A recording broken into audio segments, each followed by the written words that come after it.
उस प्रभु को इन आंखों नहीं देख सकते हैं। जागृत की दृष्टि से नहीं देख सकते, स्वप्न की दृष्टि से नहीं देख सकते, मानस दृष्टि से नहीं देख सकते। जब ये तीन दृष्टियां बंद हो जाती हैं तब चौथी दृष्टि दिव्य दृष्टि खुलती है। इस दिव्य दृष्टि से भी प्रभु के दर्शन नहीं होंगे। जब आत्म दृष्टि होगी तब आत्मा परमात्मा का ज्ञान होगा। वह होगा नादानुसंधान करने से। जो दोनों दृष्टि की धारों को मिलाकर एक करता है उसको दिव्य दृष्टि खुलती है। ये तीसरा नेत्र होता है। सबसे प्रथम साधना शिव जी ने किया था और तीसरे नेत्र का उन्मुक्त किया था, इसलिए उसका नाम ही शिव नेत्र पड़ गया है। शरीर में अंतर है, कोई लंबा है, कोई नाटा, कोई मोटा, कोई दुबला, कोई गोरा है, कोई काला है। ये रंग शरीर का है, लेकिन आत्मा निवास करने वाली सबकी एक ही एक है। तो संत मत का ज्ञान है, आत्मा की पहचानो, खुद को पहचानो, खुदा की पहचान होगी। आत्मा को पहचानो, परमात्मा की पहचान होगी।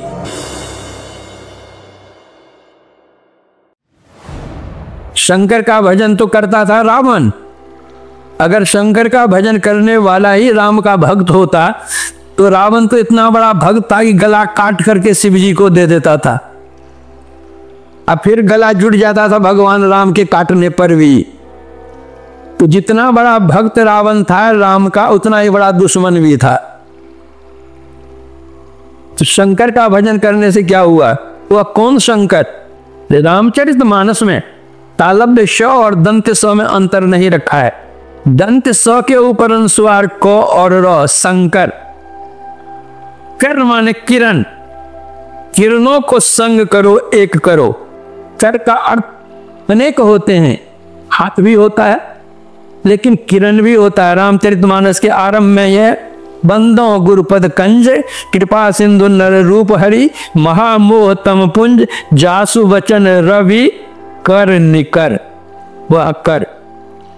विनय पत्रिका में तुलसीदास जी लिखते हैं, रवि कर नीर बसे अति दारुण, मकर रूपता माही, बदनहीन सो चरे चराचर, पान करन जे जाई। वह भी कर का अर्थ है किरण। अपनी किरणों को संग करो।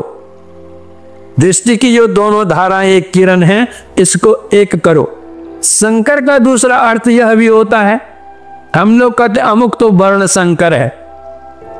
वर्ण संकर मतलब बच्चा जो पैदा हुआ है, मां दूसरी जाति की है, पिता दूसरी जाति का है। दोनों तो मानव जाति ही है, लेकिन मानव जाति में भी जाति जाति में भिन्नता है। उन दोनों के संग से जो जन्म हुआ है उसको वर्ण संकर कहते हैं।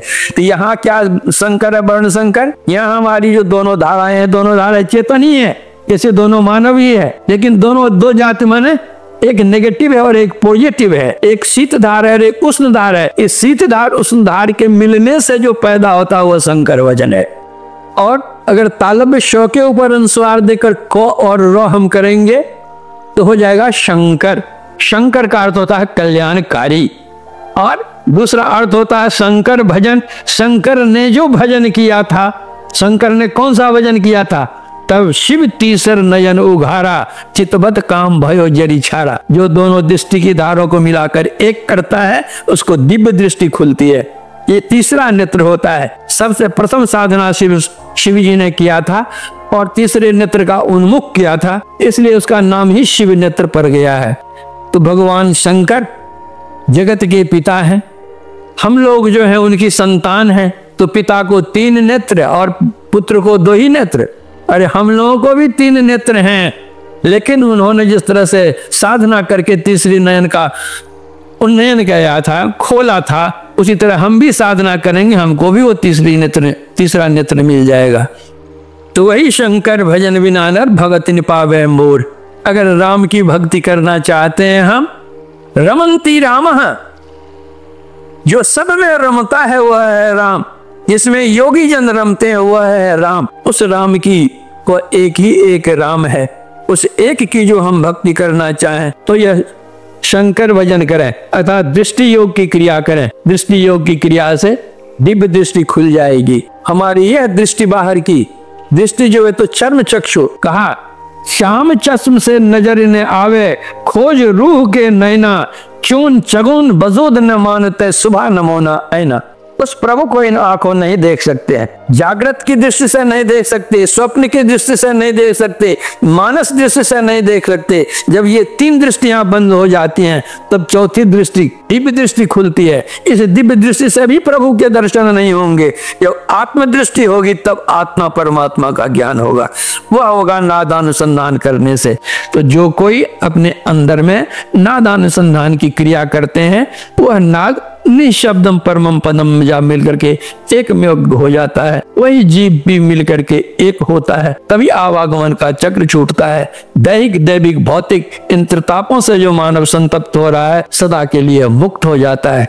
यह संतों का ज्ञान बतलाता है। बाहर कहीं मत दौड़ो, बाहर भटकन बाल खेल जैसन अभी अंतर धसु हो। अपने अभी अंतर धसिए, अपने ऊपर के आवरणों को हटाइए। अगर कोट पहने हुए हैं, कोट पहने हुए हैं, जैकेट पहने हुए हैं, कुर्ता पहने हुए हैं, गंजी पहने हुए हैं, इन सब आवरणों को हटाइए, तब देखिए कि हमारा शरीर कैसा है। उसी तरह से स्थूल सूक्ष्म कारण महाकारण ये चार जड़ावरण को हटाइए, तब देखिएगा हम कौन है। जब हम देखिएगा कि हम कौन है चैतन्य रूप में, तब परमात्मा का भी ज्ञान हो जाएगा, यह परमात्मा है। जैसे एक बूंद जल की पहचान हो जाने से कटोरे जल की पहचान, गिलास जल की पहचान, बाल्टी जल की पहचान, घड़े जल की पहचान, कुएं जल की पहचान, नदी जल की पहचान, समुद्र जल की पहचान हो जाती है। एक बूंद जल की पहचान तो पहले करो। उसी तरह जब अपनी आत्मा की पहचान हो जाती है कि हम ये हैं, तो घोड़े में, हाथी में, आदमी में, जानवर में, गाछ में, वृक्ष में, जड़ में, चेतन में, हिंदू में, मुसलमान में, जैन में, बौद्ध में, सिख में, ईसाई, सब में एक ही एक प्रभु दिखते हैं। निज प्रभु में देखें जगत कैसन करें विरोध। शरीर का अंतर होता है, आत्मा का अंतर नहीं होता है।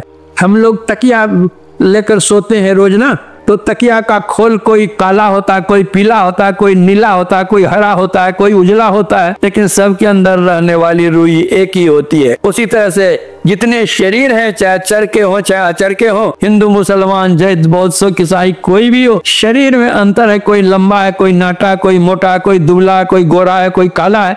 ये रंग शरीर का है, लेकिन आत्मा निवास करने वाली सबकी एक ही एक है। तो संत मत का ज्ञान है, आत्मा की पहचानो, खुद को पहचानो, खुदा की पहचान होगी। आत्मा को पहचानो, परमात्मा की पहचान होगी। इसी से आज जो संसार में, विश्व में अशांति फैली हुई है, अशांति को शांति करने वाली बस यही है, यही शंकर वजन है। ध्यान अभ्यास करेंगे, नादानुसंधान करेंगे, अपने जीवन को पवित्र रखेंगे, झूठ चोरी नशा हिंसा व्यभिचार से बचा करके रखें, ईश्वर का भजन करें, ईश्वर में विश्वास करें, ईश्वर अपने अंदर मिलेंगे दृढ़ निश्चय रखें, सत्संग करें, गुरु सेवा करें और अपने जीवन यापन के लिए कुछ न कुछ पवित्र कमाई अवश्य करें और मुखापेक्षी नहीं बने। हम अपना गुजर बसर अपने से करें, परिवार की सेवा करें, समाज की सेवा करें, योग्यतानुकूल देश की सेवा करें, विश्व की सेवा करें। इस तरह यह लोक कल्याण में होगा, परलोक कल्याण में होगा, दोनों जगह कल्याण में होगा। इतना कह करके अपने प्रवचन में विराम देता हूँ। जिन सज्जनों ने इसका इंतजाम किया है, इसकी व्यवस्था की है, उनको बहुत बहुत धन्यवाद देता हूँ।